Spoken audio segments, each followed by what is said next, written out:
शाफी बोले नीचे के वाले के इमाम शाफी माने दावी करे যে আমি ইমাম শাফি কে मानने वाला হে মুআজ্জাজ সামিনে کرام বলো বলো ইমাম শাফি রাহমাতুল্লাহ আলাইহি কখন হুজুর আকরাম সাল্লাল্লাহু আলাইহি ওয়াসাল্লামের উপরে দুরূদ প্রেরণ করাতে নারাজ করেছিল কখন তার একটা হাদিস দেখান তার একটা মাসলা দেখান যে ইমাম শাফি রাহমাতুল্লাহ আলাইহি নবীর প্রতি দুরূদ পড়তেন না একটা মাসলা দেখান একটা হাদিসে হুজুর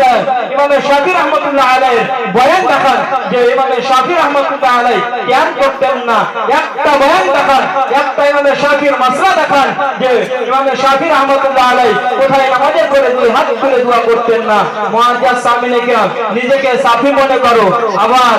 দুয়ার সময় দোয়া করো না নামাজের সময় দোয়া করো না কিয়ামকে শিরক বলো কিয়ামকে বিদআত বলো দুরূদকে তোমরা বিদআত বলো আর নিজেকে সাফি মনে করো এই কিন্তু সাফি নয় এ হলো ওয়াহাবি এ হলো দেওবন্দি যাকে